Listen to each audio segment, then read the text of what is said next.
আমি আছি এখন শিরপুরের উত্তরের সীমান্ত ঘেঁষে একটি জঙ্গলে। আমরা এখন ওখান থেকে নেমেছি। আমরা এখন আছি লিলি পাহাড়ের মাঝখানে। এখন আমরা নিচের দিক চলে যাব। অল্পের জন্য বেঁচে গিয়েছি। আমি যদি এখানে পড়তাম তাহলে আমার হাত পা কিছু থাকতো না। এখানে হচ্ছে একটি বড় ফুল দেখা যাচ্ছে। এই ফলটা প্রচন্ড পরিমাণ ভয়ঙ্কর ফল। আমি হিমেল তো এখন হারিয়ে যাই পাহাড়ের বুকে। এখানে অনেক বিষাক্ত বিষাক্ত গাছ দেখা যায়। এখানে গাছগুলো হচ্ছে আপনার এই পাতাটা, এই গাছটা হচ্ছে কটকল গাছ। এই গাছের পাতা অত্যন্ত ভয়ঙ্কর। এই গাছের পাতার সাথে সাথে এর ডালগুলো অত্যন্ত ভয়ঙ্কর। এই ডালগুলো অনেক ধারালো হয়ে থাকে। তার সাথে সাথে এই গাছের ডালগুলো অনেক সুচালু। এই যে এই কাঁটাগুলো দেখতে পাচ্ছেন, এই গাছটা, এই কাঁটাগুলো দেখতে পাচ্ছেন, প্রচন্ড পরিমাণ ভয়ঙ্কর। এই ভয়ঙ্কর এমনি বলতেছি না, এটা যদি কারো একবার যদি হাতে লেগে যায় তাহলে এখান থেকে বাঁচা অসম্ভব। আমরা এখন বর্তমানে নিচে চলে যাব। এই নিচের দিকে যে দেখবো যে এখানে কি আছে। আমরা এখন অনেক প্রচন্ড পরিমাণ উঁচা আছি। আমরা এখন আছি লিলি পাহাড়ের মাঝখানে। আমি যদি সোজা নেমে যাই তাহলে এটা আমার 2 মিনিটের রাস্তা, কিন্তু আমি একটু পাকনামি করে বাম দিকে ঢুকলাম, কারণ আমি পাকনামি অনেক বেশি পছন্দ করি। যেই না হয়ে পাকনামি করলাম, আমি সেই জঙ্গলেই হারিয়ে গেলাম, আর সেখান থেকে বাইরে হবার রাস্তা খুঁজে পাইনি। এখানে কিছু একটা আছে। এইদিকে দেখান, এইদিকে। এখানে একটা যদি আসনটা আমি দেখাতে যদি চাই তাহলে এটা হচ্ছে কাপলদের একটা আস্তানা। এটা হচ্ছে কাপলদের একটি আস্তানা। আর এখানে অনেক ময়লা পড়ে আছে। আর এখানে যারা বসে থাকে তারা বেশিরভাগ মানুষ আবাল টাইপের হয়, কারণ তাদের কোনো থাকে না কাজকর্ম, কোনো থাকে না কিছু, শুধু বাপের টাকা নিয়ে ফোটানি। এখন আমরা ভিতর দিকে চলে যাব। আসো আসো। এখানে অত্যন্ত ভয়ঙ্কর জঙ্গল। এখানে বাঘ, ভালুক, সিংহ এবং কি বড় বড় কেঁচু দেখা যায়। আপনারা দেখতে পারবেন। ও ভাই, আমার গায়ে মনে হয় কিছু একটা লেগেছিল ভাই। এখানে কি পাতা এটা? এই গাছগুলো অনেক বিষাক্ত হয়। কারো গায়ে যদি এটা লেগে যায় তাহলে আপনি একটি কাজ করতে পারেন, যে জায়গাতে ক্ষত হয়েছে সেখানে 1 থোকলা ছেপ দিবেন। আসুন ভাই। কি এটা ভাই? এখানে একটা সাপ আছিল ভাই। এখানে একটি সাপ আছিল ভাই। এখানে আমি একটি হাওয়া সাপ দেখেছিলাম, কিন্তু সেটি হাওয়ার সাথে সাথে মিশে গেছে। চলে গেছে ভাই, চলে গেছে ভাই। একটু নিচে যেয়ে দেখতেছি আমরা। এই ভাই এখানে আসো। এবারে মতো বেঁচে গেলাম। অল্পের জন্য বেঁচে গিয়েছি। আমি যদি এখানে পড়তাম তাহলে আমার হাত পা কিছু থাকতো না, এবং আমার পেন্টও থাকতো না। এমন হয়ে যেতে পারতো আমি এখানে মারাও যেতে পারতাম। একটা রিস্ক না যেতে না যেতেই আবার প্রায় পড়ে গেছিলাম। এইবার যদি পড়তাম তাহলে একবারেই শেষ। কোনো মতে বেঁচে গেছি। একটু নিচে দেখাও, একটু নিচে দেখাও। এখানে কোনো মতে বেঁচে গেছি আমরা। নিচে অনেক গভীর। এখানে যদি কেউ একবার পড়ে যায় তাহলে তার এখানে ওঠার মতো সক্ষমতা থাকবে না। কি ভয়ঙ্কর একটু ঢালু। এখানে তো মোটরসাইকেল উঠতে পারবে না। এখানে অবশ্যই হামাগুড়ি দিয়ে উঠতে হবে আমার যেমন হচ্ছে। এখানে প্রচুর খারাপ রাস্তা। এখান থেকে কেউ যদি পড়ে যায়, আমার গার্লফ্রেন্ডের কসম, এখান থেকে কেউ বাঁচতে পারবে না।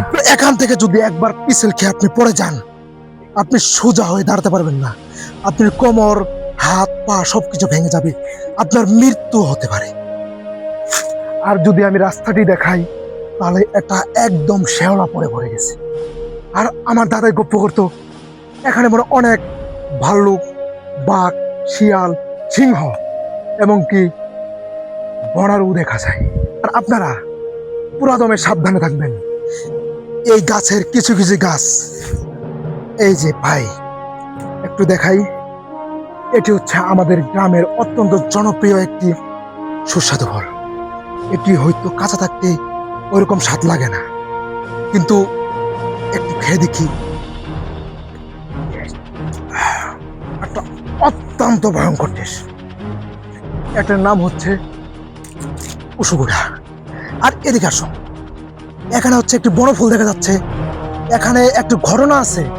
এই ঘটনাটি হচ্ছে এখানে অনেক সাপ বিচ্ছু এই ফুলের গ্রাম নিতে আসে। আর এগুলো ফুলে আমরা হাত দিয়েছি বলেই আমাদের নির্ঘাত বিপদ সামনে। আমি এই ফুলটা আমি এখানে রেখে দিচ্ছি। এখানে যদি একটু দেখাই আপনাদের, এই ফলটা প্রচন্ড পরিমাণ ভয়ঙ্কর ফল।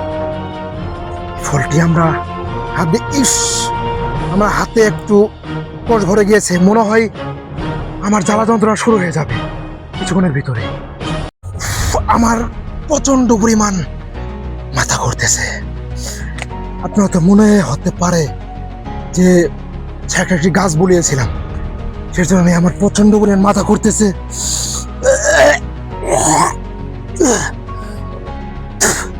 আমি সেখানে একটি ফল ধরেছিলাম, কিন্তু তারপর থেকে আমার একদম নাজেহাল অবস্থা। আমি ঠিক মতো দাঁড়াতেও পারিনি। পরে আমি একটু রেস্টে যাই। না, আমি অনেকক্ষণ রেস্টে থাকার পর কোনো মতো মাথা ব্যথাটা কমেছে। ভাগ্যিস ভালো আমি সেখানে একটি নালা পেয়েছিলাম, সেই নালা থেকে পানি দিয়ে হাত ধুয়ে। আমার মনে হচ্ছে আমি জঙ্গলের ভিতরে একদম হারিয়ে যাচ্ছি।